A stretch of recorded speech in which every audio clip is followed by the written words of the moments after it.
since when you has been calling me racist slurs? I can explain. It's a South Park reference. Oh, that's so real. I love South Park. Alright, let's get energized, cause maybe we'll finish episode 1. I titled today's stream. I drank 2 cups of lemonade and put 2 cups. That's not dinner. I put 2 sugar cups of sugar inside my lemonade and I'm energized. Hell yeah. I thought about having dinner, but that's a lot of work. So I titled today's episode the end of episode 1. Maybe, probably not. So maybe we'll do it, but probably not. I don't think so. Let's just jump right into it. I got like an hour to stream. Maybe we can do this all in 1 hour. Who knows? Someone took up all your stream time. I wonder who. So we have another letter appeared, and that's why I stopped the stream. Like, this is gonna go on. Another letter from Beatrice.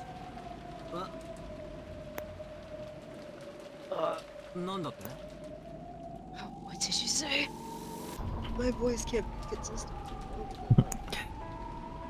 Maria was pointing at the top of the table, where the canned food everyone had just been eating now lay. A Western envelope from Beatrice certainly was sitting there, but so what?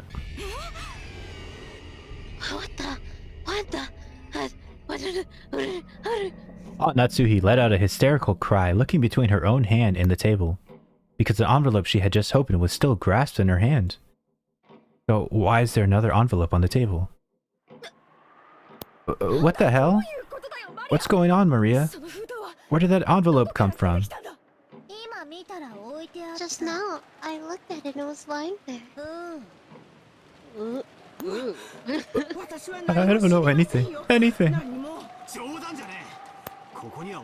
There isn't funny, there's only 8 of us here. There's no way a 9th person snuck in. It wasn't enough for the few seconds we gather around the portrait, right?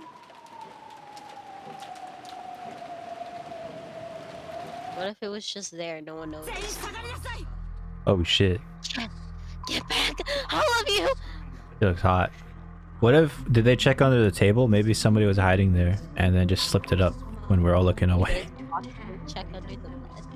What the hell is this song? How do we know Maria didn't have this the whole time? It probably was Maria. She had the other fucking one. What if Beatrice slipped this to her? Get back, all of you! I'm back against the wall! Aunt Natsuhi was pointing the rifle at Genji and the others, bellowing at them. Oh fuck. Genji-san was overpowered. His face looked like he didn't have a clue what was going on. Of course I felt the same, but a few moments later I reached the same conclusion Aunt Natsuhi had. Until a few seconds ago, there had been no letter like this on the table, and nobody entered this room. That means someone among us placed it there during the few seconds when everybody was looking away, preoccupied with the portrait.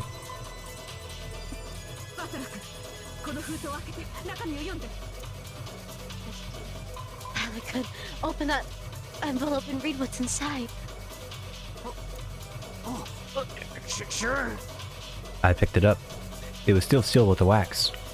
Even without disturbing its contents, I realized this was an as yet unopened envelope, an unknown envelope. While relying on a paper knife, I tore it open and pulled out the letter inside. The contents were as followed. Oh.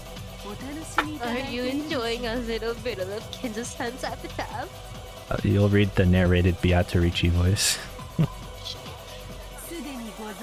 As you all are probably aware, you have little time remaining.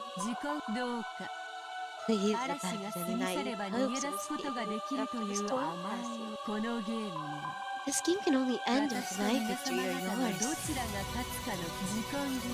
When the time runs out, you win by default. There will be no ties. Make sure that you do not misunderstand your current situation. What it says. It's unclear who put this letter there. However, I would have been able to narrow down this is suspect. It's you all! That's That's Madam. your picture! But it's Kumasawa. That's just too horrible. Just before I moved looking towards the portrait. What the fuck did she say? What is this for? I said it. What? You muted yourself!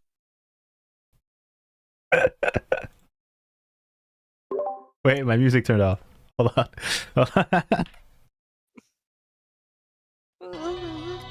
Wait, hold on. You just skipped like all the time. I accidentally pressed the keybind that muted myself and pressed control, so I fast forwarded, and then I pressed a different keybind that muted my stream and fast forwarded. Just before I moved towards the portrait, I set a cannon's boot down here. At that time, there definitely wasn't anything as strange as this letter here.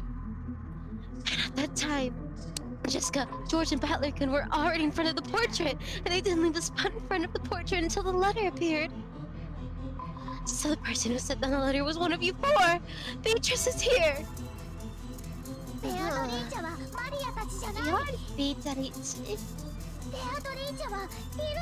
fix this.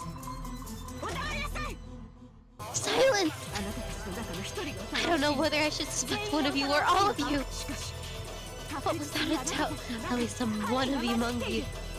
at least one among you is the culprit. That's right. There can't be a 19th person. There's no way witches exist. Even when Kanen-kun was killed.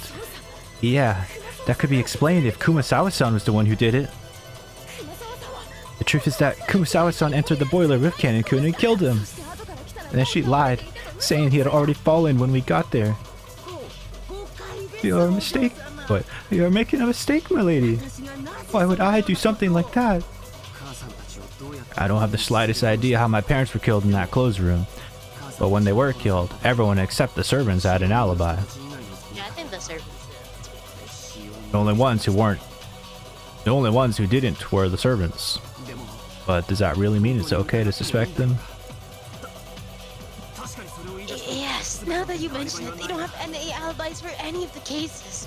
I guess their alibis are the other servants, but that doesn't mean anything when you think the servants did it. It doesn't mean anything when you know the servants are all working together because probably Sundar and Kinzo. Would it really be so quick to make that judgment? But this time, in this room, in this place, in this moment, in this minimally small bit of space and time, so obvious. Only one of the four of them could have set the letter there in our blind spot. We can't tell who put it there, but it's obvious that one of the four did it. No, Shannon. Natsuhi-san, I'm not a servant. Please calm yourself. A lot has happened today. I understand how much strain is on your mind right now. Dr. Nanjo, it surely pains me to call you suspicious. However, your father's personal doctrine is so you have been by his side for many years, and you might even know about Beatrice. Is he hiding some kind of old obligation? Of course not. Calm yourself. It was pitiful to watch. Dr. Nanjo frantically pleading his innocence. It was probably a normal reaction that anyone would give if they were suspected. Kumasawa was the same. Ever since Jessica voiced her suspicions of Kumasawa murdering Kanen, Kumasawa had been totally flustered. And that was why Genji's still calm appearance looked so bold. Natsuhi pointed the barrel of the gun. Genji. Father's #1 supporter. Speech is an illusion you showed to father with you as the performer. Imagine Genji like in a dress with the wig on. Pretty. Bro was a fucking drag queen in his prime. If by suspecting me and you recognize me as the master's greatest servant, then I count it a great honor, regardless of the circumstances. However, I am not the one who put the letter there. Do you expect us just to accept that? You must be the ringleader. Maybe Kumasawa-san and Dr. Nanjo, your accomplices. And Maria-chan too. Not content to suspect just the adults, Aunt Natsuhi pointed the gun relentlessly at Maria too. But Maria acted as though nothing had happened. Or maybe she thought she'd be fine even if she was shot. At this point, we can no longer remove someone so the should just stay out. So for the last time, when he asked the question that everyone's had since last night. Yesterday, who was the features that handed you the letter? Maria, don't dodge the question. Make it clear. Who gave you that letter? How many times do I have to tell you? It's Beatrice, 1,000-year-old golden witch. With no shoulders, never moved. Yeah, she's right there. Beatrice is.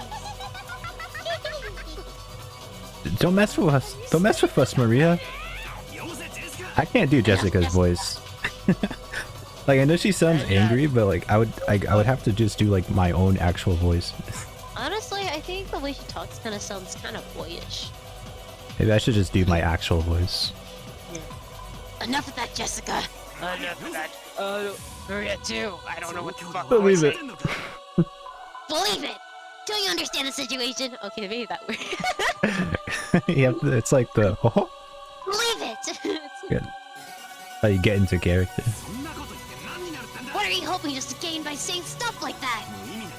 Bata, stop stirring up each other up pointlessly. Sasuke. I don't understand. Who do you... Who do you all want the culprit to be? You only believe in Beatrice when you don't want to suspect one of your own. When you're trying to settle a grudge because someone who's close to you has been killed, only then you want to believe in a human who can attack with violence and deny Beatrice. That's why you can't see her. Beatrice exists. You all can't see her. Silence! I don't want to label you as the culprit, but there is no longer any doubt that you enjoy making the situation unpleasant or providing assistance to enemy. The fucking third imposter. Then what will you do? Shoot me? I don't mind. I don't mind. Very soon, the door to the golden light will be open. Then all the dead will be resurrected. Right now, death is nothing to be afraid of. Mom, she really is suspicious. We can't keep her here with us. But Aunt Natsuhi, please calm down. There's no reason to shoot Maria. Please remain composed. The letter was meant to provoke us, but nothing to be afraid of. Even the culprit is scared of what will happen tomorrow. They're scared of the police. Right now, the island is free from the reach of the law, but that's only because it's isolated by this typhoon. Once the typhoon passes, the law will return. So you mustn't shoot. How can you stay so calm, George Nissan? One of the four is the culprit. No, maybe all four of them are working together. How can you stay so calm when one of these four might be the culprit who killed your parents? Even I have the reason to find the culprit and kill them. But that would be simple barbarism.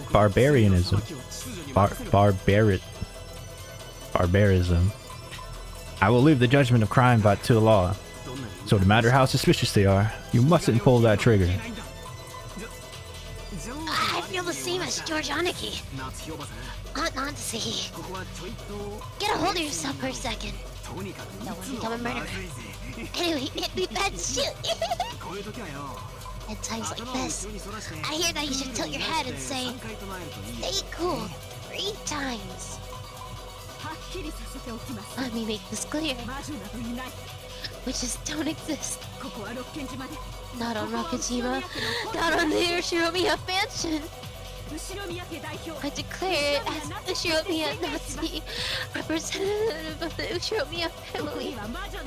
There's no witness. The fucking Ushiromiya family matter if the whole Ushiromiya family's dead. I want to set Beatrice. No matter what you're planning, I won't let one finger on my daughter and the rest of them. That's my duty as a mother and representative of the family.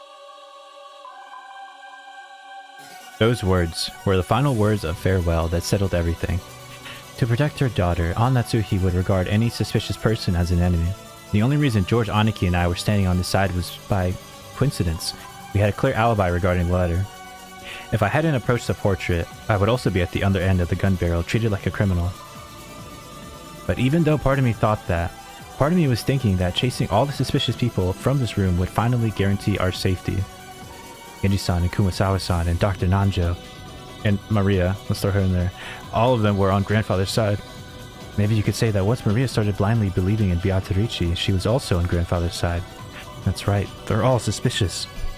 But is this really okay? If we throw out all the suspicious ones in the lawless way, will we still have the right to defy the lawlessness of the witch? I don't know. This is making me want to pee. Wait, I'll be back. Like, it'll be like short. I piss quick.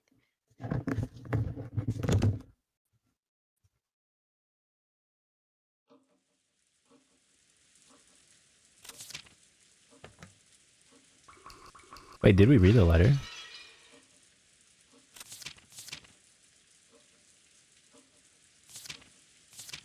Wait, we didn't even read it. What the fuck? Are you enjoying the riddle of... Oh no, we did read it. Are you enjoying the riddle of Kinzo's epitaph? I should proper where we all have very little time left. Please abandon any naive hopes of escaping after the storm passes. You can only end. Oh, if my victory or yours, when time runs out, I'll win by default. There will be no ties.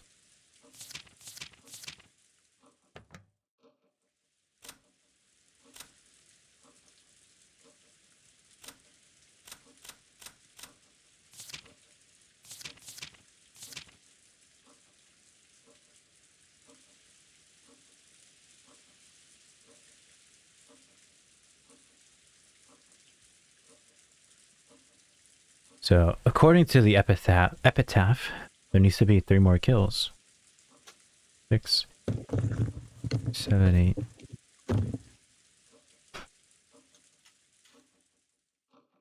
Hello?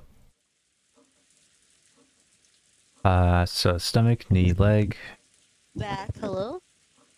I was just saying, so according to the epitaph, there needs to be 3 more kills. Gouge, gouge, gouge. Swing, swing, swing on the tabletop. Aunt Natsuhi didn't tell them to leave of her own words, but with wordless pressure she induced them to say that themselves. Because if Dr. Hello? Nanjo didn't say those words... Hello? Hello? Can you hear me? Uh-oh. Hello? Hello? Can you hear me? I don't know if he went to piss too. What? Hello, I'm right here. Hello?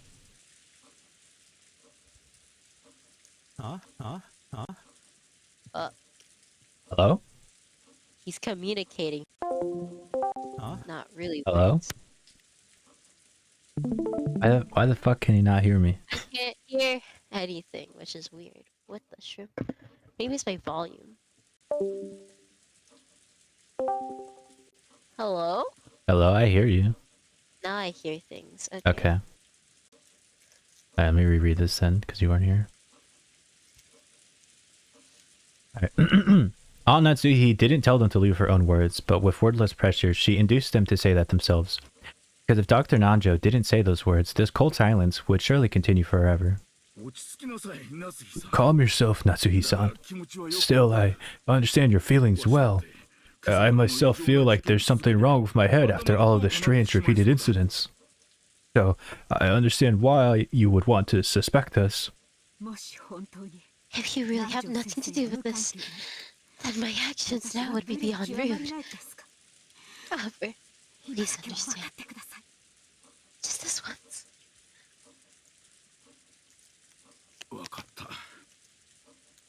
Very well. Let's leave the room. What do you say, Genji-san?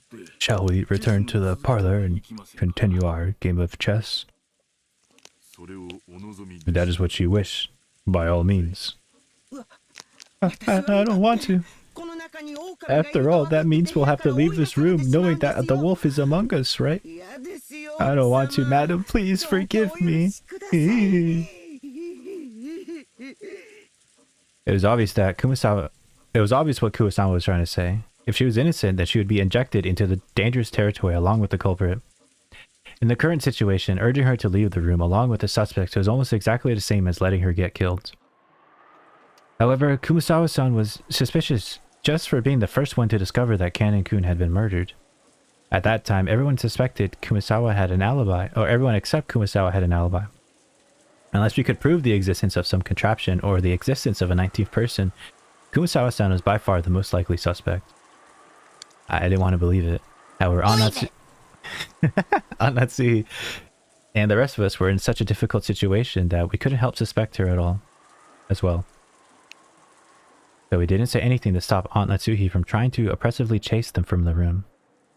We had to stop her from shooting, but we were passively agreeing to chase the others out of the room.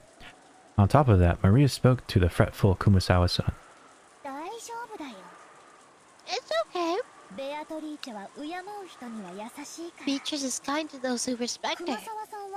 You believe Beatrice exists, so I'll definitely be okay. I watch TV in the parlor. Let's watch it together. It's so boring here without TV. It looked like Kumasawa-san found Maria's roguish laughter very frightening. However, the three other people had agreed to leave the room. Kumasawa couldn't fight the flow and had to agree, crying as she went. Alright, so this is where I disagree with the actions people are taking. I would have done this differently. So, why would you make the culprits leave when you... I feel like you're gonna... let's say if Beatrice is real and she needs 3 kills according to the epitaph to win, why are we sending 4 people outside of the safe room? They can just get killed and then it's game over. So my logic here is you can keep 2 people on the outside. So let's put Genji and Nanjo outside. And we can keep Kumasawa and Maria inside. Maria is a tiny girl. She's not going to do anything. And Kumasawa is an old lady. She's not going to do anything. We could also pat them down for weapons to see if they have anything on them, which if they don't, makes them way less threatening in this room. There's the bedroom separating us from the main area. We could put them in there if we wanted to, because we know the room is locked. And apparently there's no secret entrance, so they should be safe on the other half of the room. All we need to do is ensure that 3 people don't die. So we don't need to keep we don't need to kick out all 4 of them. We could have just kicked out 2 of them. So that's what I would have done. That's too reasonable. That's too reasonable. See, if I was the main character of Umineko, nobody would have died. But the thing is, let's say Natsuhi was the one who first proposed it, and the servants wanted to die, or the servants are working under Kinzo. And they would fulfill the letter, so they'll just let it happen. Yeah, and they insist in the end. Like, what if they just start insisting, like, "Hey, no, it's okay for Natsuhi's safety. I will leave," and they all just fucking get executed because they just kill themselves because they're so loyal to Beatrice. Yeah, and like, if Natsuhi was getting sleepy, she has Jessica, Battler, and George to carry the gun while she naps. Like, because like the thing is, I think the servants have committed some of the murders.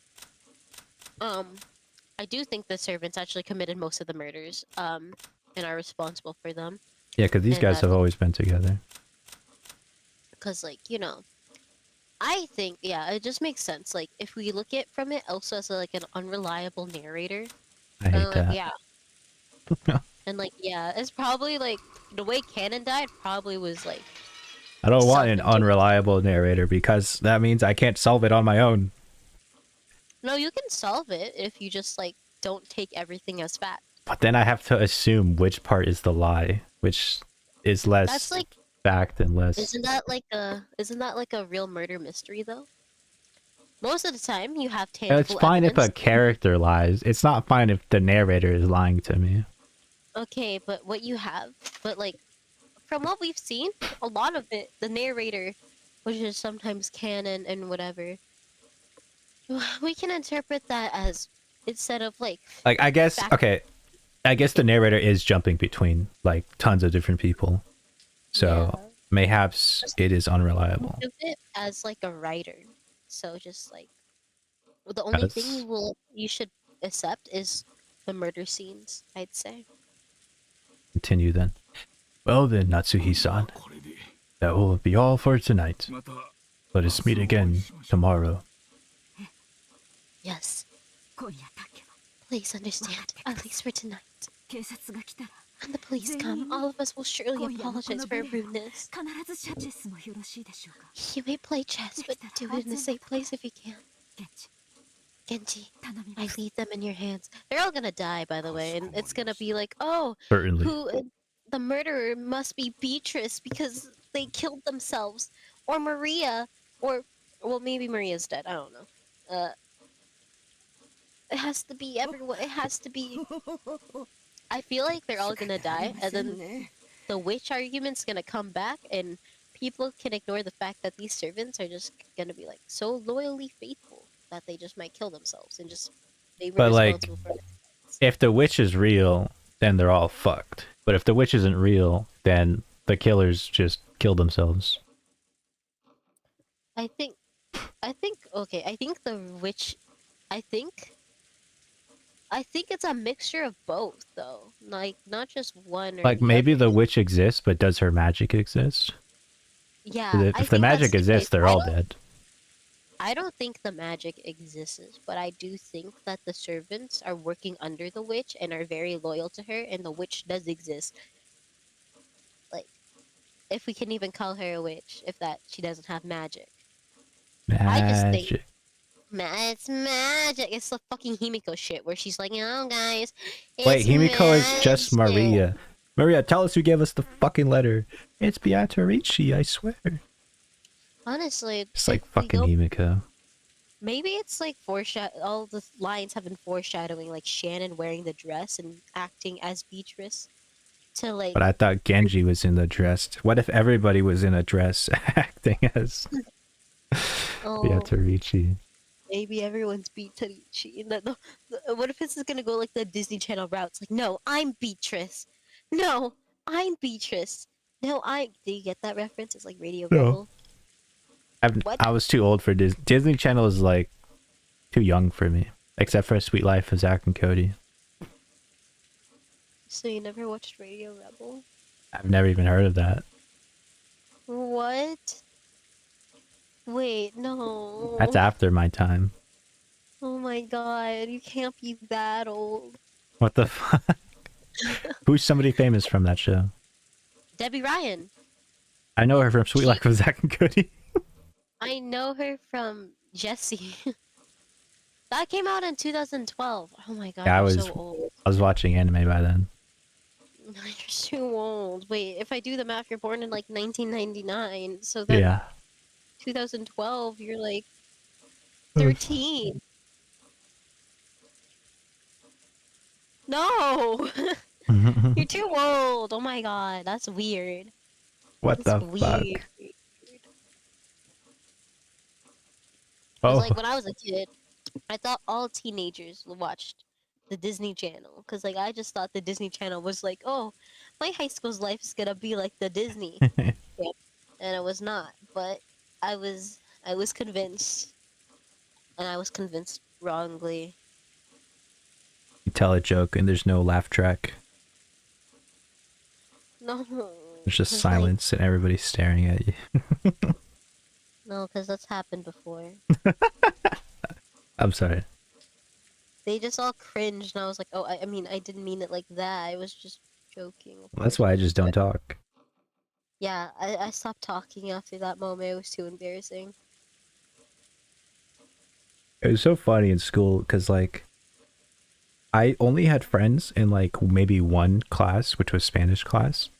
So if anybody knew me from the people who were in Spanish class in my, like, middle school and high school, were in my same class like every year because we were the only ones taking the advanced ones.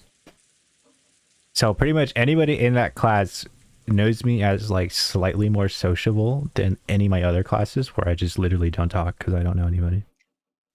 But in Spanish class, I talked a lot more because I had more friends in it. I used to be emo, so, well, I used to dress emo, so people. Yeah, my parents used to get mad if I wore black. That's evil. How could you wear a color that's seen in nature? And if I had skulls on my shirt, they would get mad. Can you wear skulls on your shirt now, or they would get mad? Well, I just don't wear that now, but I mean, I could. How much do your parents still control your life? They tell me to go to bed every day. Oh no. Can you wear black at least? Yeah, that's most of my clothes. Isn't like black just like, work pants? Isn't that black? Like, don't you need to wear like black work pants or something? Or like at least gray or a dark color? Because like that's like the... Would your parents get angry if you wore a black tie? No, that's the color of Satan and evil and darkness and sadness. Yep. Anyways, ho ho ho, it can't be helped, can it?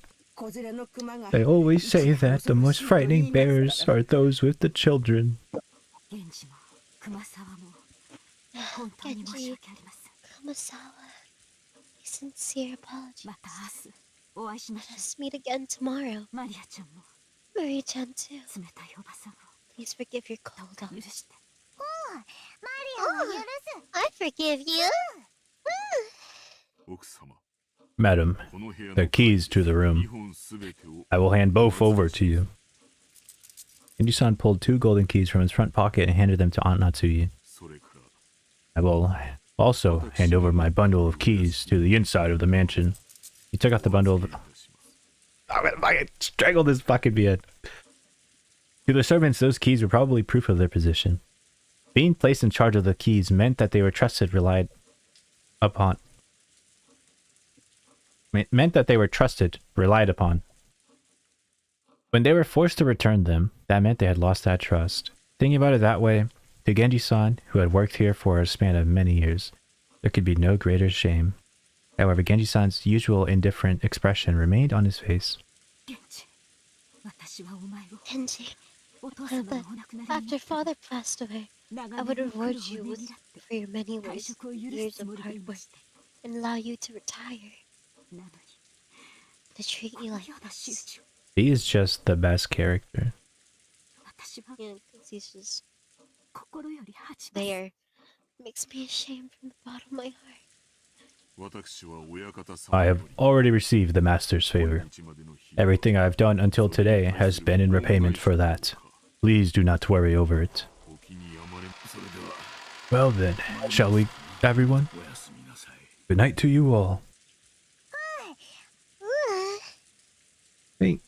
They are quite nonchalant about probably dying. Well, I feel like they're nonchalant but probably dying because they expect it. Yeah. Good night to you too, Battler. Ooh. Fuck you, Maria. Maria, wait a second. He just hits her in the head one last time. Knowledge of guilt made me call Maria back. She's gonna go I groped around my pocket and took out that scorpion keychain. This repels magic, right? Wear it. Didn't you say you dropped it? Back then, I got ticked off and just bluffed that I lost it. There's no way I'd lose some precious charm you gave me. Maria silently took the charm. I was unable to say anything after that. Well then, everyone, good night to you. We watched them leave, our expressions completely worn out, and we weren't even able to respond.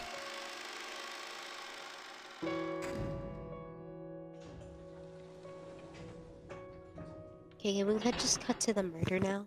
Well, the sad music's playing, so... Till the door closed and we heard the auto lock, we were unable to breathe. And then we were finally allowed to take a breath. After that, I noticed that Beatrici's letter, which I had been gripping the entire time, was soaked with my sweat, actually had 2 sheets.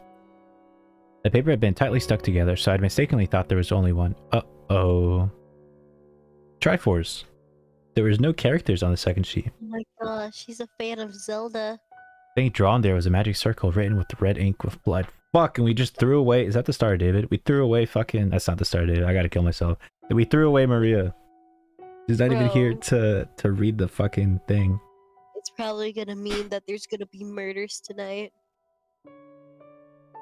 Everyone in the magic circle have been different. That's one we never laid eyes on. Inside the circle, a large triangle and a small triangle were fit together in a simple design.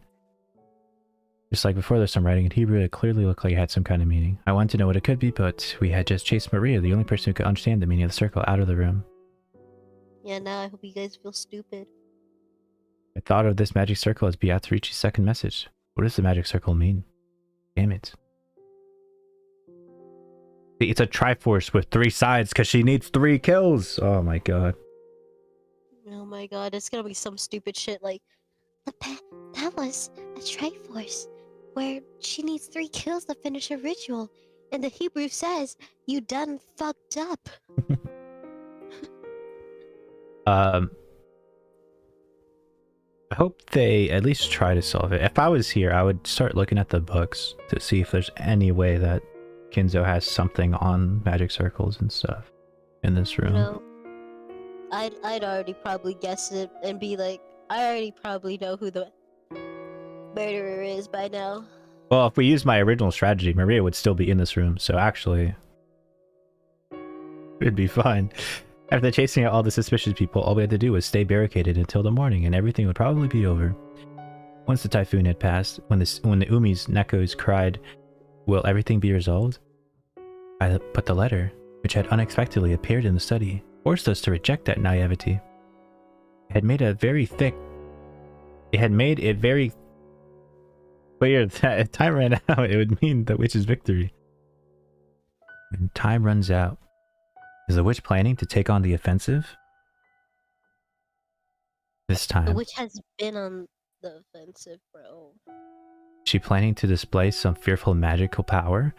Maybe something that had been used to kill all 6 adults at once. Wait, when is time supposedly run out? Anyways, I don't know anything. With this, we should finally be safe. Why are we whispering? Finally. Definitely. Even as she said that, Aunt Natsuhi couldn't stop gripping that rifle. There was no release in tension of her expression. Of course, none of us felt like breathing a sigh of relief. At least not until we could hear the cry of the Uminekos once more. You know it's deep when they reference the title over and over again.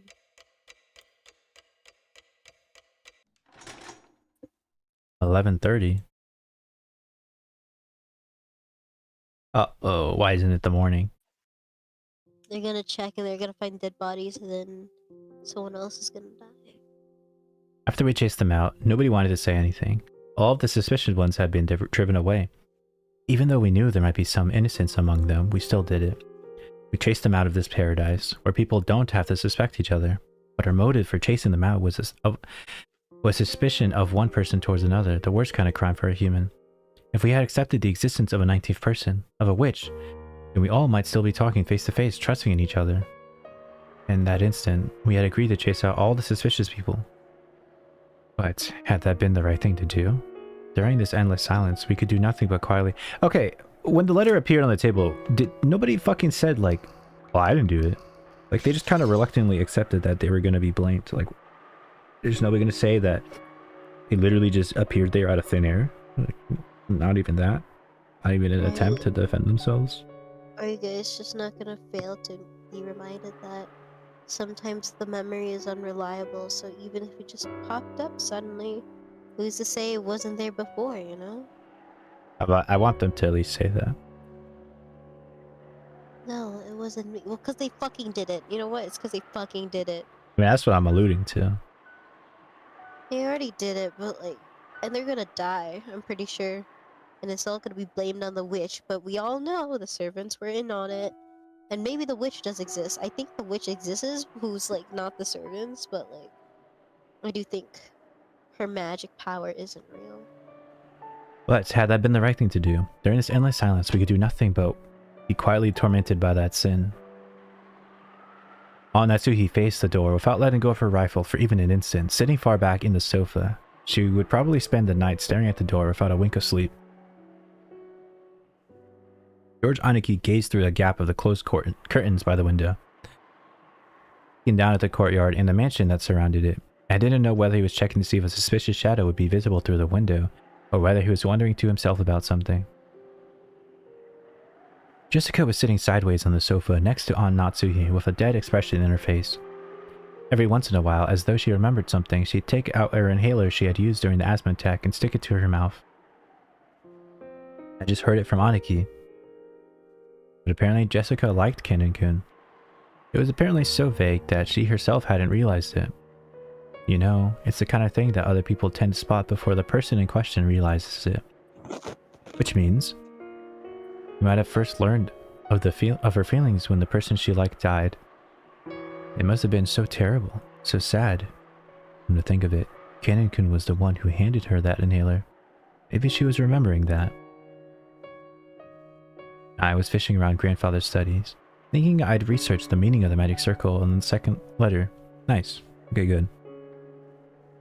Even though we were shut up in here in a defensive position, my rebellious nature made me want to find some key, some way to resist. After all, we got plenty of time until tomorrow morning. Who could fault me for how I used that time? No one else showed that much interest in the magic circle. Its meaning was unknown, but once we understood it, we were sure to find some message that would cause an unnecessary anguish. I felt that way. However, I couldn't just ignore it, so I killed time by going through the motions of researching it. You sure are enthusiastic. You find anything that might serve as a hint? Not a thing. The first tough part is finding the book and written in Japanese. Just how many languages could grandfather read? What the fuck is happening to your voice? Believe it! No, that's not it. Oh, whatever. He's incredible. He's gonna be a nerd now. Aren't you tired, Battler-kun? You should take a rest while everyone stays awake. Natsuhi said she'd stay up all night for us, but there's no way her body can handle that. We should take turns sleeping. Then you sleep first, Aniki. I'll keep researching until I get sleepy. You mean that magic circle just now? Yeah, we got plenty of time to kill. I thought it'd be interesting if we find out what kind of message Beatrice Salva put in. Give it a rest. Mess around with that kind of stuff and you'll end up getting possessed by something weird. Don't worry. I've been certified by Maria. She said I've got no spiritual talent at all. I was gonna read that Moira. I was like, oh my god, is that Overwatch? Were we cruel to Maria? Jessica. You mustn't think that now. But Mom, if Maria wasn't involved, and there's a culprit besides her, she's obviously a soft target for the murderer. If she's killed because of this, then we've just left her to die. A gloomy silence settled once again. It looked like Jessica regretted letting her emotions take hold of her and snapping at Maria. She'd always been like that, always acting tough and regretting it later. I understand how you feel, but Maria was in close contact with the culprit, and she might have been siding with them, talking like that over and over to further confuse matters. I am relieved that we chased them out. Ugh, that's pretty harsh, Aunt Natsuhi. Couldn't have just been the nonsense of a 9-year-old girl? I mean, it probably wasn't very convincing to hear that coming from me. I myself thought Maria was creepy on several occasions, even doubting her true nature. And when Maria was chased out of the room, I couldn't deny it felt some relief. If that is the case, then tomorrow we'll apologize for what we did. I will take full responsibility for chasing them out of this room. This isn't something the rest of you should have to worry about.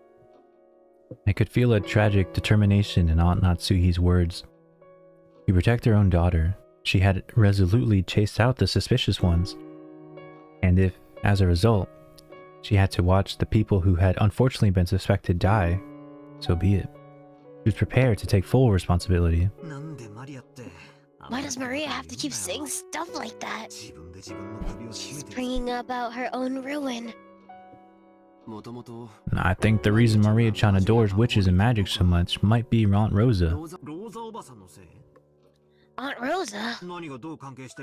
What does she have to do with this? Didn't you realize it, Battler-kun? Maria-chan's real father ran off somewhere long ago. Although Aunt Rosa tried to confuse this issue by saying he was on a foreign business trip.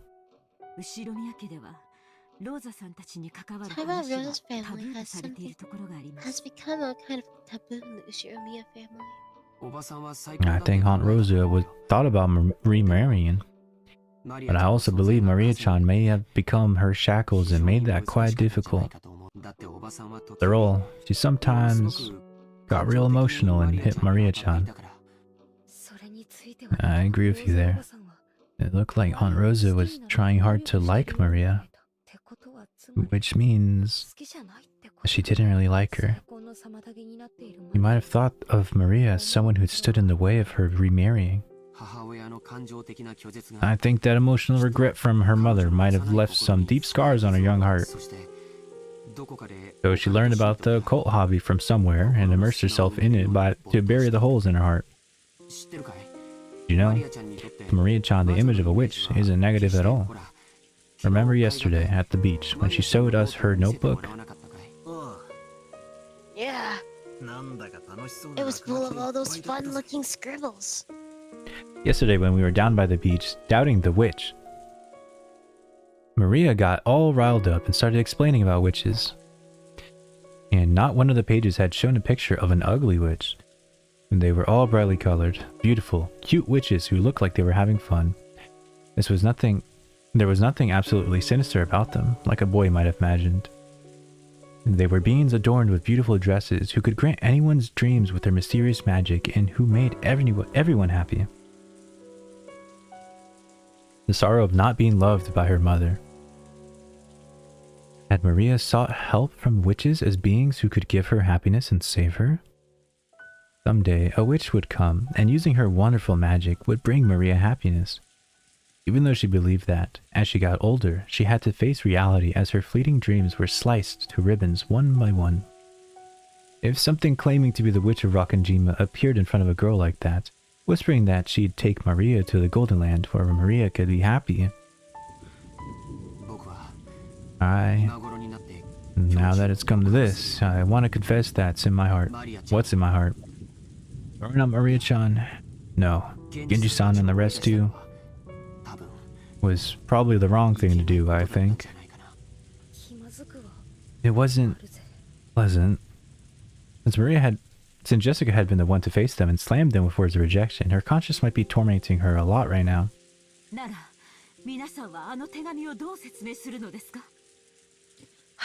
Then how do you explain all... Oh, shit. Then how do you explain that letter? No one could have said it except for the four standing behind us.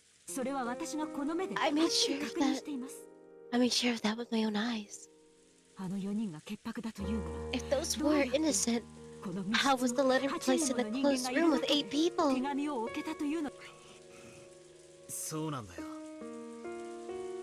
That's right. When you put it away, those 4 really do seem suspicious. But...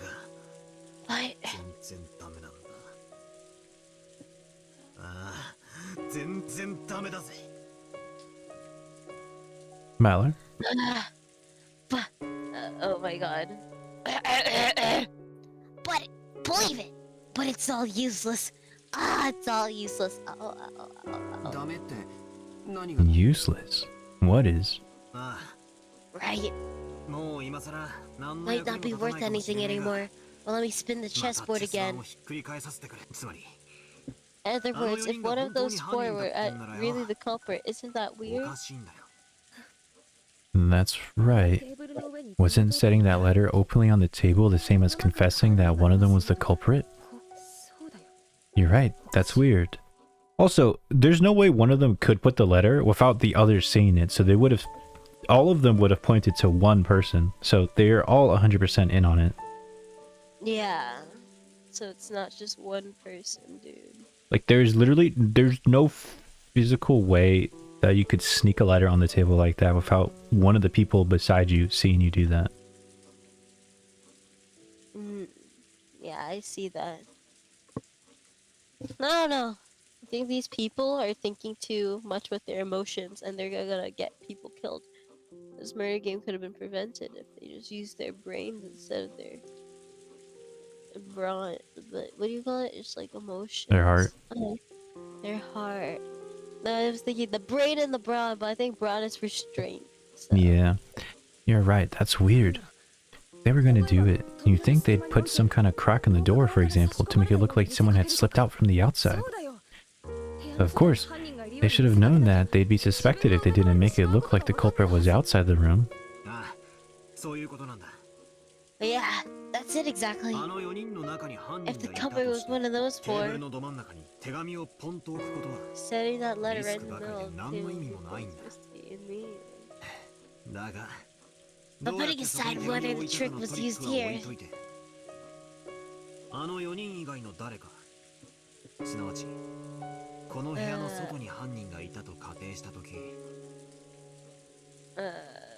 if we assume that the culprit is someone other than those four, in other words, someone who was outside of the room, then they got a lot of gain from that favorite letter. Enough, Battler-kun.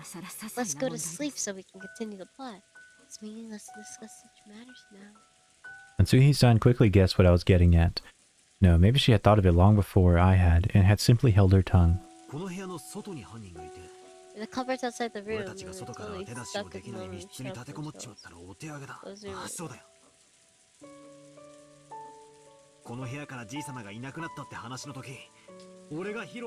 It's the same as my theory about how grandfather disappeared from the room, isn't it? A theory that grandfather left the room at his own accord. If the culprit used some tactic to lure him out, then grandfather went on his own accord, then Ava would be fucking threatening Natsu right now. Oh, kind of think of it, when we found the scorpion magic circle on the doorknob to the study, Maria said to herself, Yatoriichi couldn't get through this door, but she could induce someone to leave of their own accord. Which would mean we fell for the culprit's trap completely, and we sent out some new potential sacrifices.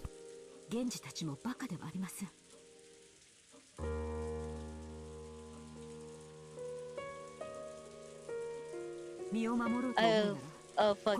Genji and the rest aren't fools. Will they try to protect themselves? Wait, this is not the...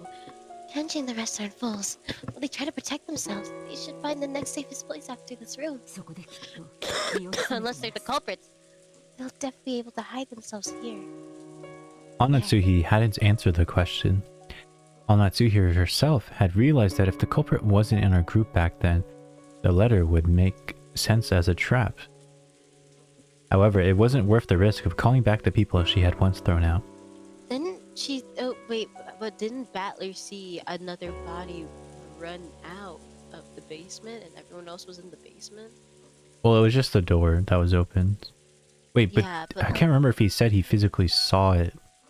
I thought he did say that he saw, like, a figure of some sort. I think he said he saw a figure and then he turned the corner and couldn't tell which exit they took. Yeah. Is that not an alibi? Hmm. Hmm. To all See, that's... this is why I think it's another person on this island that, or maybe it was Shannon. Shannon's in on But it. Balor could outrun Shannon. No, you don't know that.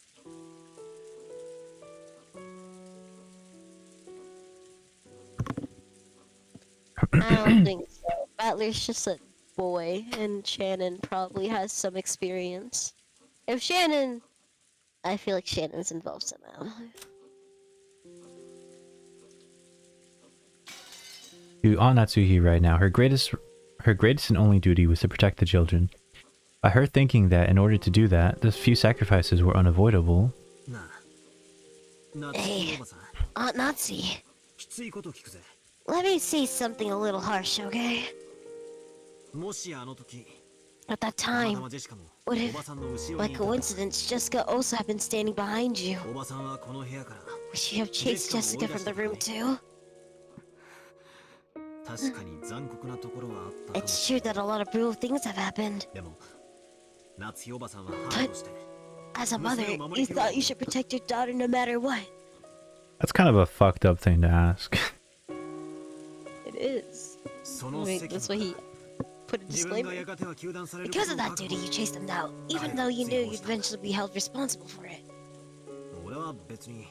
It's not that I'm condemning that, but I was just thinking how great of a mother Jessica has. And that's right. You've been dealing with all these incidents since the morning, and you're still pulling us all along this. And you've been pulling all of us along this whole time without losing your composure. If you were all confused too, the rest of us probably would be in the culprit's grasp by now. So, I think we all have to thank you. Thank you. So, what you two are trying to say is that you want her to act as Maria's mother too? I always thought of Maria as a real little sister and adored her. And yet, a few things happened. We got a little confused, and I said a lot of mean things to her, hurting her. Mom, please, let's stay together with Maria. No, everyone. There was no culprit among us. Culprit in this case is the witch Beatrice, okay? So let's stop suspecting each other. Anatsuhi closed her eyes for a short while. Was she still coping with her throbbing headache again, or was she thinking of something else? You are my precious daughter, the one I finally received for a whole 12 years after I married my husband. I would become the worst kind of demon to protect you. That was some pretty strong language at the end there. We realized very well that her words were an idealized view of what a mother should be. But even so, she was strongly resolved to protect her daughter, even if she had to become a demon. But that was her guilty conscience tormenting her. Today's been long. So many things happened in one day, and we've been driven into a corner so thoroughly. I wonder if we have the right to greet tomorrow the way we are now. There it is. Oh, he found the circle.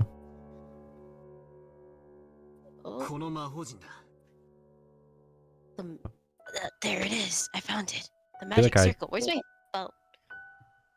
I have to, it's already 10:30. I have to end after this scene. Inside the book I'd been flipping through, I had found the same magic circle that had been drawn on the second sheet of the letter. George Aniki peered at it as well. The magic circle's name was the Third Magic Circle of Mars. The Hebrew written on it was from Psalm 77 verse 13 of the Old Testament.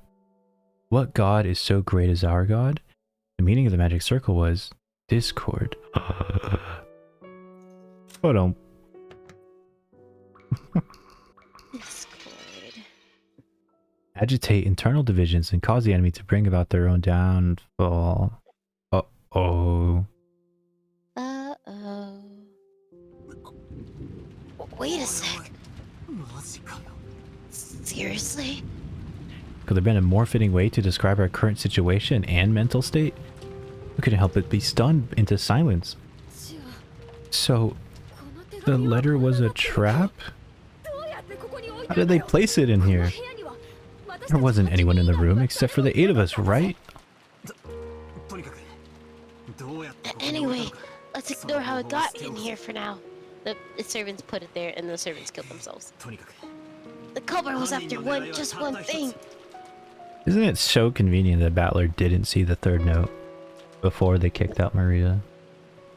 Isn't it just so convenient that I don't know if it would have changed anything though. servants were so compliant except for one of them?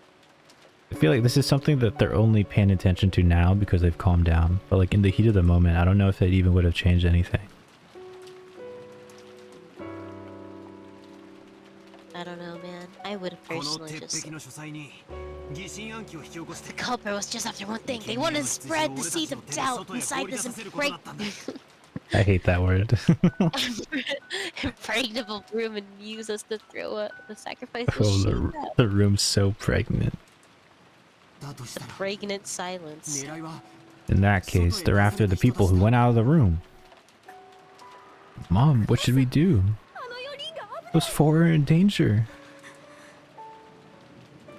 And it wasn't surprising that Aunt Natsuhi remained unpleasantly silent. Even if this was a trap by the culprit, even if the 4 who had been chased out of the room were in danger, it had nothing to do with the safety of the 4 people in here. And there was no way to prove the innocence of the poor people we had chased out. If we were willing to let them die, then we shouldn't leave this room for no matter what. That way, it's safest. At that time, suddenly, the piercing sound of the phone rang through the room. It was the antique extension phone set on the table in Grandfather's study.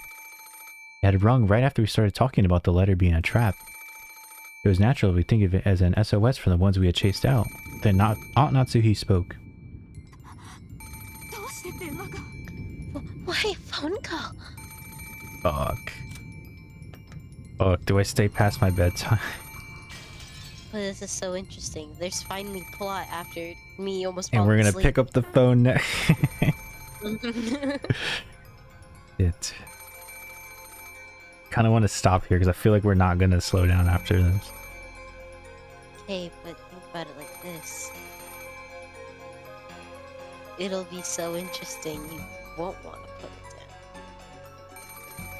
down. What if I'm gonna go to work sleepy? You won't be sleepy, just pretend, just gaslight yourself. The phones should be broken and unusable. That doesn't matter. If that's Maria calling for help, we still don't care about Maria now. She doesn't know the goddamn phone. If the problem with the phones was the culprit's work in the first place, then this call is probably... With that one sentence, the ring of the phone, which had once again sounded like a scream for help, now started to sound like a ghastly lure for some unknown person.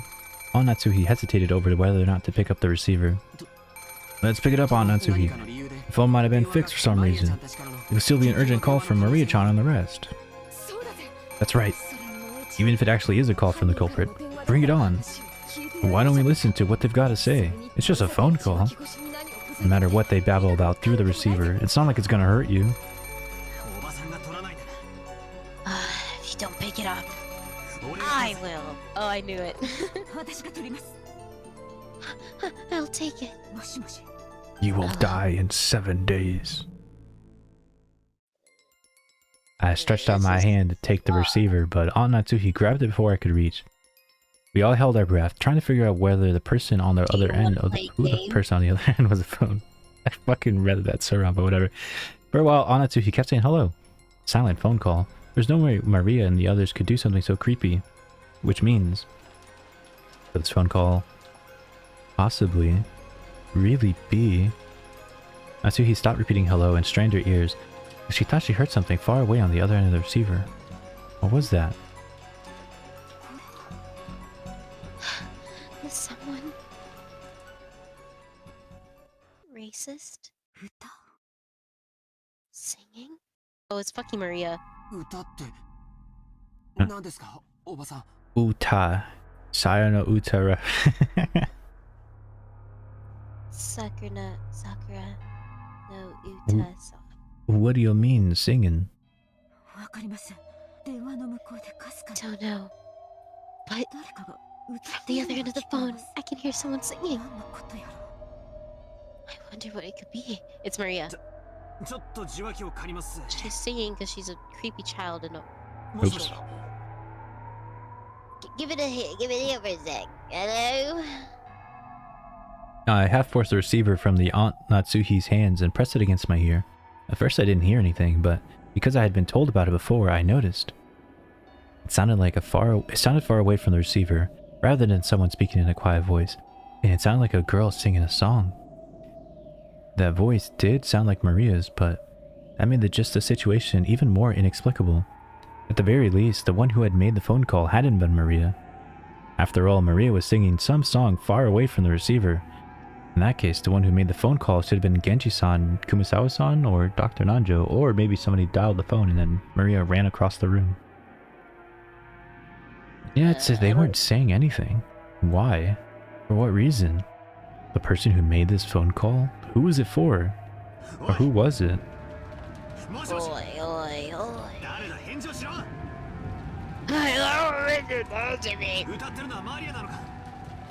Is that Maria singing? Oh my fucking god, leave the fucking room. What's happening? What is it? I don't know.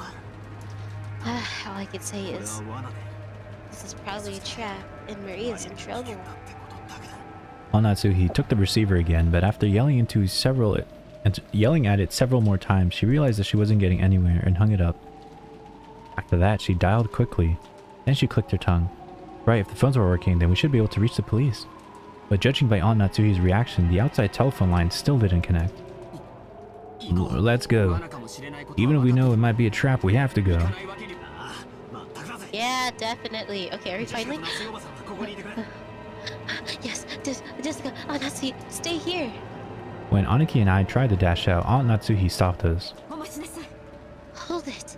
I'm the one with the gun. I cannot let you guys go alone. I'll go too. Jessica, wait here. Or are we just leaving Jessica alone? What? So I'll be the only one left out? Nice try, but I'm going to. Yeah, I wouldn't be here alone. Even if this room's safe, I'm not leaving. Or I'm not being alone. Yeah, I don't trust that. Yeah, that might be the way. Might be better that way. Can't I think I would rather die with the others than like sit in this room. Because what am I gonna do if I'm the only one alive? I'd be so paranoid even if it was morning. Like, is it safe to leave the fucking room? What if I get chased all alone throughout the mansion? Yeah, because like, if I'm the only one, then that means I just lost class. If the goal of the phone call was to split us further, it wouldn't be a good idea to leave someone without this room. There's no time to argue. Oh. Let's all go. Onatsuhi raised the rifle high and took the lead. I couldn't go unarmed myself. I found a 3-pronged candle stand and readied it. Although the pins on it were used to fit candles were short, it was almost like a 3-pronged spear. They're gonna fucking stab Maria. Then the 4 of us left the study. We left the study, which should have been the safest place in the mansion. By doing this, we had been lured out, even though we had barricaded ourselves in a safe, closed room. Perhaps we were doing exactly the same thing Grandfather had done when he disappeared from that room. Maria! Where are you? Answer me! I listened closely, but I didn't hear anything. The mansion was vast, and since the passing typhoon was making its last stand, the sound of the rain was even noisier than before. Maria-chan said she wanted to watch TV in the parlor, right? Let's try going downstairs. That's right. Let's try there. Everyone, be mindful of your surroundings. Ugh. Everyone has a comment. With Aunt Natsuhi in the center, her rifle readied and her finger on the trigger, we moved in a group, our backs together, checking our surroundings in all directions. It was just as though the magic of the magic circle designed to spread discord had worked. We had split up and furthermore had been dragged out of the dangerous territory. In other words, even now, we were doing just what the culprit wanted us to do. This was a separate world where it wouldn't be odd for anything to suddenly occur. Aunt Natsuhi nervously pointed the barrel of the gun at every dark spot and shadow. I can fucking talk. It felt like the motion was out of fear rather than caution. With the rifle she held in her hand, suddenly should have been more of a trump card than the culprit feared. I'm trying to be fast because I want to hurry up because it's getting late. You know, I've been thinking.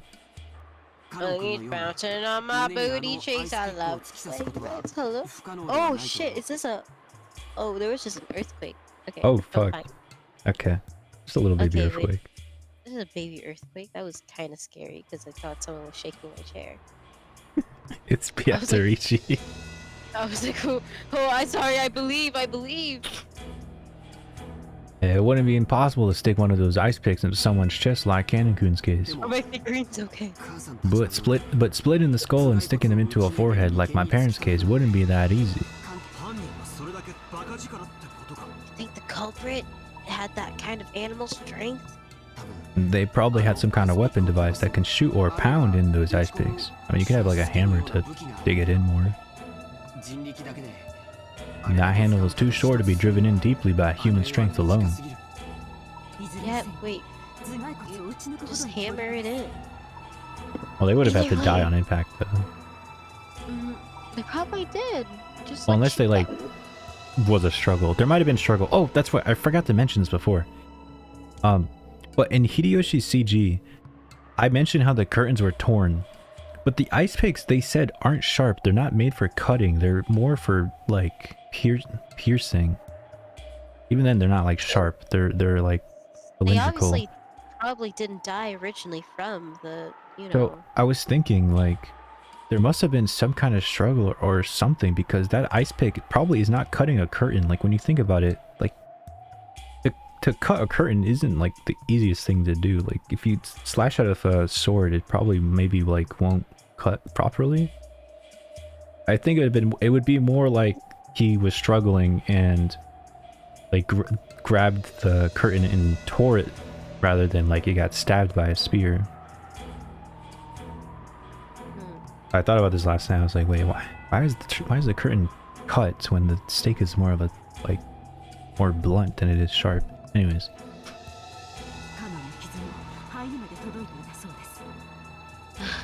Either way, that would enough for us to break the skull. I heard cannon's wounds reach as far as his lungs. Okay,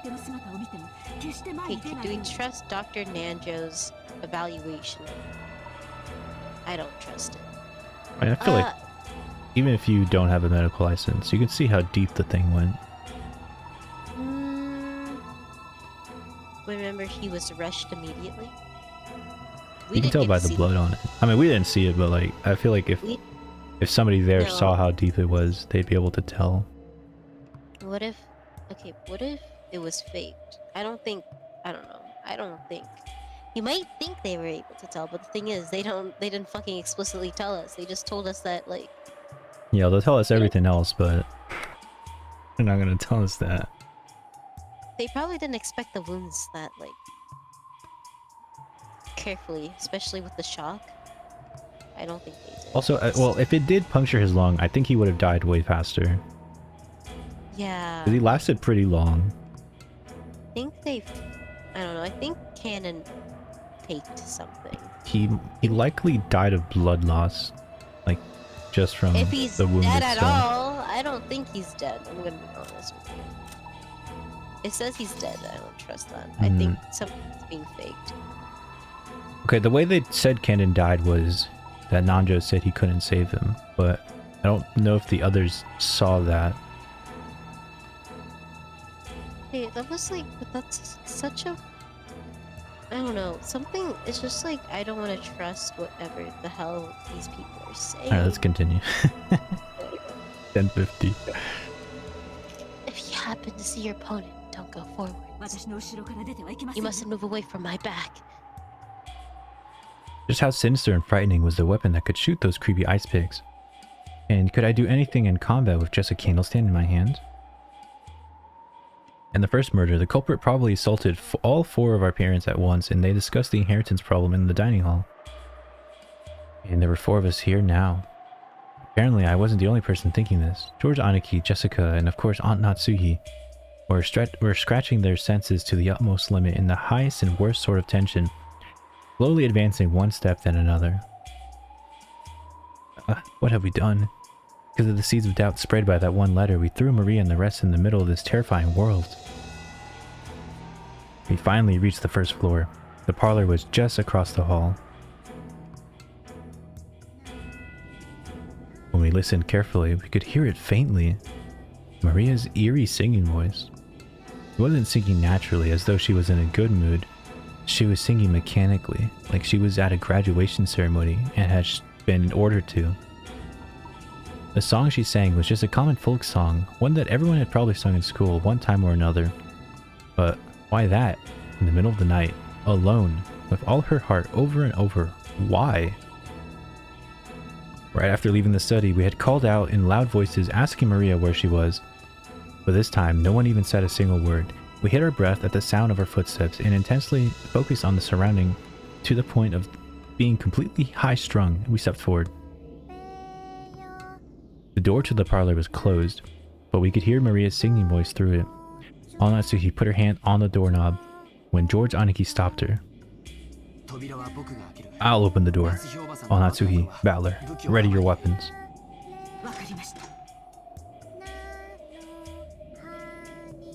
It's about to go down. Oh my god. Take care. They might attack as soon as we open it. George I Nissan, don't think they're watch fucking yourself. there, bro. You took so fucking long doing all this shit. They're not there anymore, guys. Sure. Then I'll open it. Huh? Tried to open it, but immediately felt a hard resistance in the lock. Onatsuhi took a bundle of keys from her pocket and gave them to George. There were about 10 keys, and none of us had any clue which one was which, but because of this, George had to fumble around loudly and test several keys. As we had hidden our footsteps, preparing to make a surprise attack at the room, this felt almost fatal. The whole time we could hear Maria's voice from the parlor singing the same song over and over. I feel like we should have peeked through the door hole, the keyhole. It was like a broken crazy cassette tape. We had been in the room almost constantly since morning. All the frightening things had occurred outside the room that had left us with the impression that only this room was safe. That baseless impression was quickly falling apart. How is that door locked?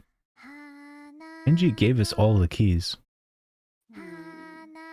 No, I don't think... Okay. The only way is if one of the other servants are alive. That's very suspicious. How is that door locked? It's because the other servants are in on it. I know it could be like, oh, the 19th culprit stole the keys. No, I think one of the servants are involved and they kill themselves. Because, you can tell by those locks, there is no, you know, other locking way. Like, you need the key. So, It's open. the other day, culprit has the servants. Thank you. George, Jessica, fuck you, Battler. Move behind me. Nazi, what the fuck? Thought we were tight. Let's jump in at the same time and split up in different directions. That's funny. If we stand around after the opening door, those ice pigs might fly through the center. You're so poopy. I agree. Ready? I really wish I could say no. I readied myself. They're gonna be throwing ice picks. I'll whack them with this candle stand. Onatsuhi and I ran into the door before flying into the parlor, quickly splitting up left and right and searching the parlor for someone who might be waiting for us. But what our eyes laid upon was an incredibly strange sight. The parlor was stained with blood. This place, where we spent almost the entire day, where we pressed in together to protect ourselves from some unknown malice, had been stained with fresh blood, had become an ocean of blood. On the floor lay Genji-san, Kumasawa-san, and Dr. Nanjo, their entire bodies stained in bright red blood. but the only way we could identify them was by their clothes. That was because... that's right. This is how the whole tragedy started. Their faces. Just like our smashed up parents in the shed, you couldn't tell where their eyes stopped and their noses began. It was because they had rudely plunged their faces into tomato pot pies, all squished up. That wasn't it. And that wasn't all. Their bodies had other wounds. It was those demon ice picks. Were in Genji-san's stomach, Dr. Nanjo's thigh, no, his knee? That's right. Of course it's his knee. In the epitaph, the 6th twilight was the stomach, and on the 7th twilight, the knee was gouged. So after seeing one of them struck Kumasawa Bachan's calf, I couldn't help but masochistically laugh. Aha, that's right. On the 6th twilight, gouged the stomach and kill. On the 7th twilight, gouged the head and kill. I said that wrong, gouged the knee and kill. On the 8th twilight, gouged the leg and kill. Now even the 8th twilight is over. The next one, the 9th twilight. What was it again? Maria was there.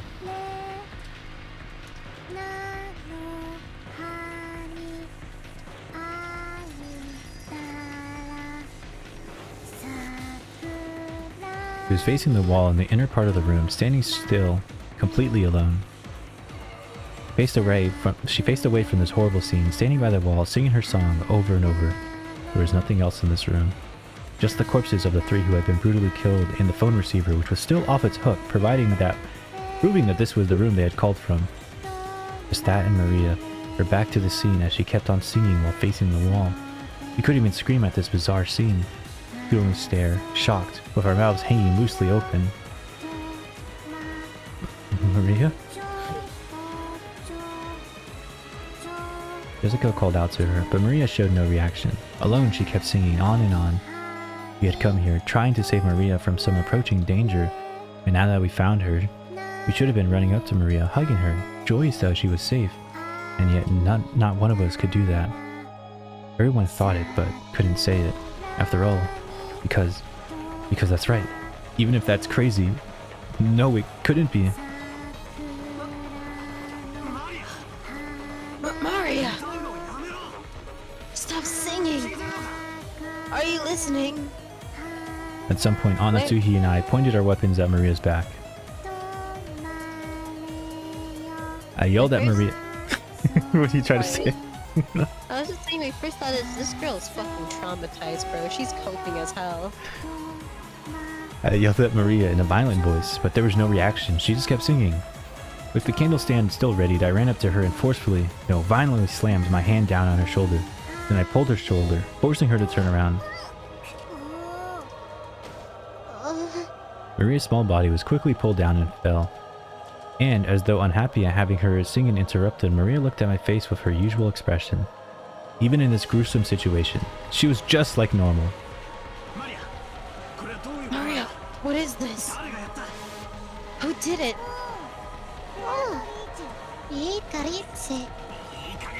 Cut the crap!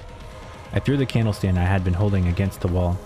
The violence of that reckless sound should have gone straight into Maria's heart, but Maria's expression didn't change at all. What about Lurkoon? Maria-chan, this time you should have seen the face of the culprit who killed these 3. Was the culprit the same Beatrice who gave you the letter?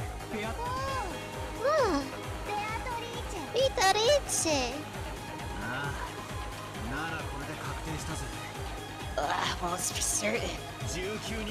The 19th person, Beatrice does exist. I don't think that's true. I think you guys are delusional, and I think you guys aren't seeing this. And Maria, can you at least tell me this much? How did they kill these 3 people? How could they? What did they do to kill them in such a brutal way? I don't know. How could you not know? It happened in this room. Oh wait, let's check the thing. Found in the parlor, his thigh had a weapon resembling an ice pick sticking out of it, and his face had been smashed. On the 7th twilight, gouged the knee and kill. There's no subtext.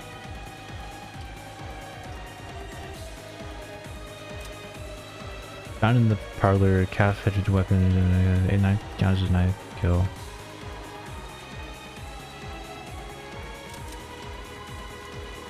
Gouge his stomach and kill.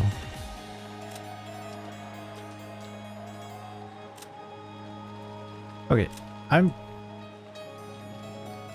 so they got him in the belly button. That's fucked up. So how come the 6 people didn't have any demon picks on them? Very interesting. I think they didn't start the ritual yet or something. Or But they had to start with 6 being offered. Think of it like this, because like she wasn't. The first ritual was to free her, I think. Mayhap. So And basically, then my second question is, why is their faces smashed? Because if we're assuming their faces were smashed to cover, I'm like trying to pick an example, and 3 I clicked didn't have them.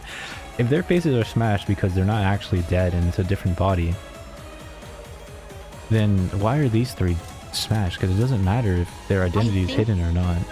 I think they just The died. ceremony should have been done by now. Okay, with Cannon and Shannon, I think those particular 2, I think those 2 are the culprit, to be honest. And then with the other 2, I think they're just so loyal to Beatrice that they fucking died for her.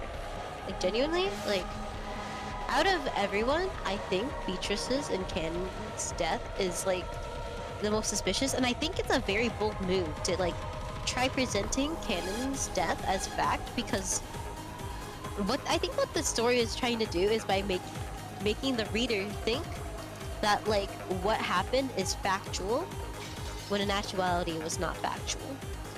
I guess I'm just trying to understand the killer's point in doing some of these choices. I think it's just to instill fear, to be honest. Alright, let's continue. Are you telling me you were sort of singing you didn't notice? Calm down, Battler-kun. Maria-chan, talk to me, okay? George Aniki, as he always did, crouched down next to Maria so that their eyes could meet and talked to her very, very kindly. Maria-chan, why were you facing the wall and singing? Beatrice said to face the wall and keep singing for a long time. So Beatrice did come here. Were Genji-san and the rest still alive then? Everyone came in the parlor together and sat down. Oh yeah? Where's the chessboard? Where's the TV? Genji-san made sure to lock the door. How do you do that? Yes. Oh. How did he do that? Well, I think it's safe to assume one of the other servants are in on the murders, and I think Genji is in on the murders too. And Yeah, he just committed suicide. That feels like one of the clues that they kind of want the reader to gloss over. But if you do catch it, then that means you're a giga genius like us. Yep. He was locked when we got here. Then how did Beatrice get in the parlor? Beatrice is the witch. Locks don't matter. She turned into butterflies and came through the cracked door. Huh? Calmly joking at a time like this?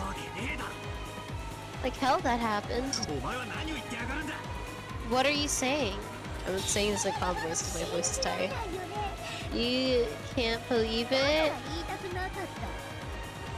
This is why I don't want to say. No matter how I say it, you won't believe. Beatrice is a witch. She can do anything with her miraculous magic. Beatrice doesn't care when there's a door locked or not. I can't voice act too much. And then, after Beatrice appeared, what happened to everyone?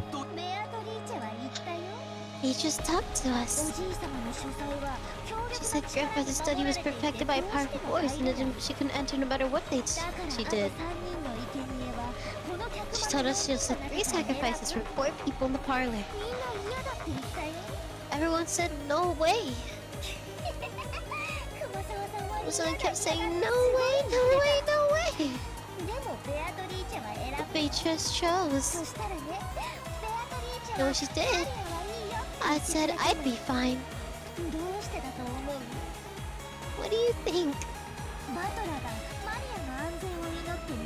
The one Battler used to pray for safety. The one he put his feelings on. Because of that power, Beatrice can do anything to me. And me alone. So she decided to use the other three as sacrifices. And after that, Beatrice spoke. Face the wall and sing a song for me. You will sing lots and lots of songs, no matter what happens, no matter what you hear. You won't hear, you won't hear. You won't know. Come, sing lots of fun songs for me. So I was singing the whole time. Over and over. So I couldn't hear, so I didn't hear anything, didn't know anything. Then you guys came. You're asking us to believe that? You think we're stupid? But who will you suspect this time? Will you suspect me? Are you gonna try killing me right here? Even if you do that, Beatrice won't stop existing. Now the 8 Twilight Earth are over, Beatrice will revive. Are you serious? I've had enough with that talk. As if Beatrice could exist. As if I'd let myself get tricked. I would accept it. Beatrice doesn't exist. I definitely would accept it. Won't let her exist, I won't let her revive. The legend will remain a legend forever. I won't acknowledge someone like that. Quit it, Battler. It's not like Maria killed them or let them die. Yatsurishi, she came and ordered Maria, who was unable to resist. Huh? Natsuhi? She isn't here.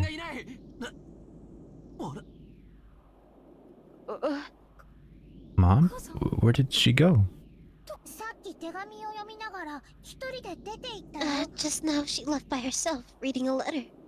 A letter? That makes no sense. The culprit must be so exhilarated now that we've reached the 8th Twilight. They might have left a letter so they could brag even more. We were so wrapped up in questioning Maria, thought we forgot to look for a letter. But with Maria, that we forgot to look for a letter. But even as well armed as she was, why would she leave the room by herself in this dangerous mansion after reading it? Lika tried to chase after her and tug at the handle of the door, but it resisted strangely and wouldn't open. Mom, what's going on? Open up, open up. It was only natural. Lock them up in there. Ooh, she's dead. Natsuhi just died right here, right now. Ah, my goat. It was only natural. Natsuhi had picked up the candle stand, which Battler had thrown over the wall, or thrown at the wall, which fallen over. She had then skillfully wedged it between the doorknobs on the double doors like a bolt and holding them closed. The intricate design of the handle stand, candle stand caused it to get caught solidly, and it really did make for a sturdy seal on the door. The tragic scream for her, oh my god, the tragic scream of a daughter for her mother. Did it reach Natsuhi's ears or not? Oh, perfect. We can end here. Damn. What is this like term?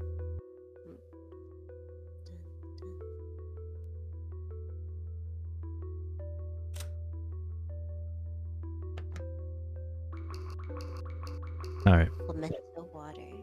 We will finish this tomorrow. Probably. Probably.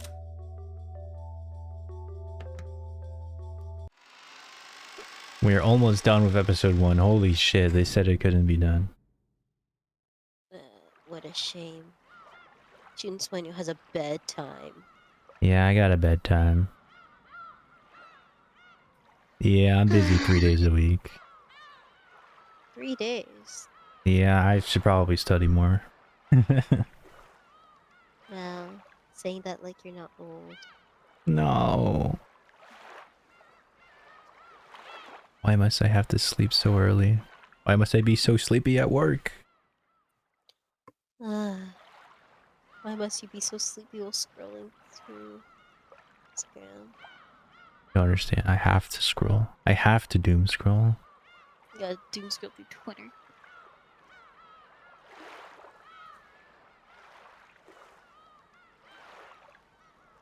Alright. So I can't wait for us to get done with episode 1 so we can do new content. And then I will beat this game. And I will prove how much better Little Busters is. So I was playing Little Busters while in class, and the writing is just so fucking peak. It's so fucking peak. Like, this is... I sent this to you earlier, but like, I think there's so much subtext in the games that I like because they don't have too much writing. But stuff like Umineko has so much writing that there's barely any subtext because they just tell you everything.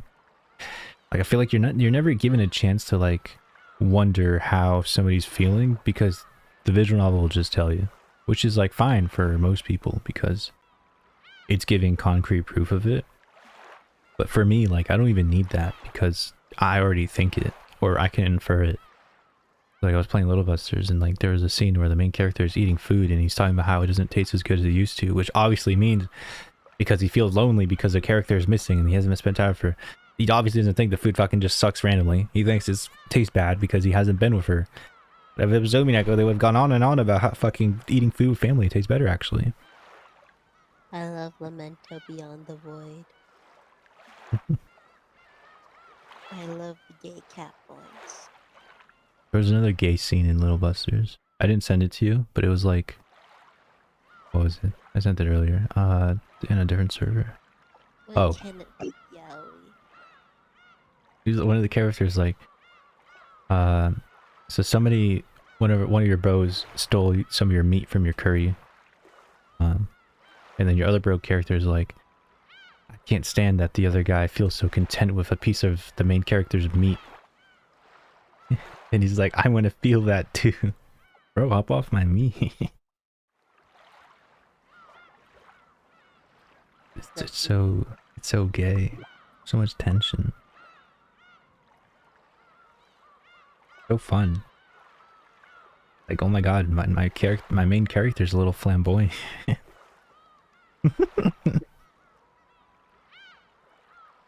So flamboyant. Chad Little Busters MC. Flamboyant, likes men and women. Versus the virgin Umineko main character. Likes his cuss.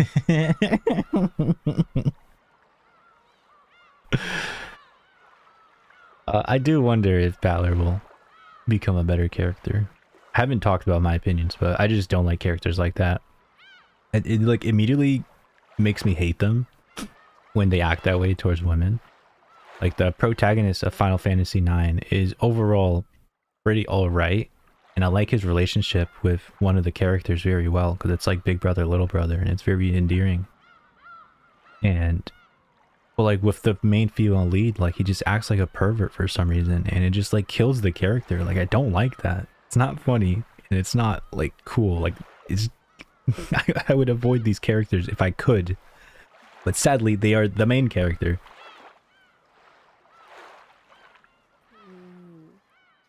Yeah, I feel like Umineko's writing, it will... it will get better. Episode 3, guys. It will get better. Episode 3. I hope so. Because I feel like I understand how the writing is, so I'm like kind of curious on how the writing will get better. Yeah.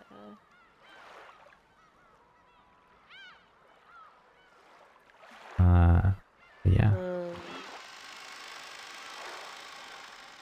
I think that's it.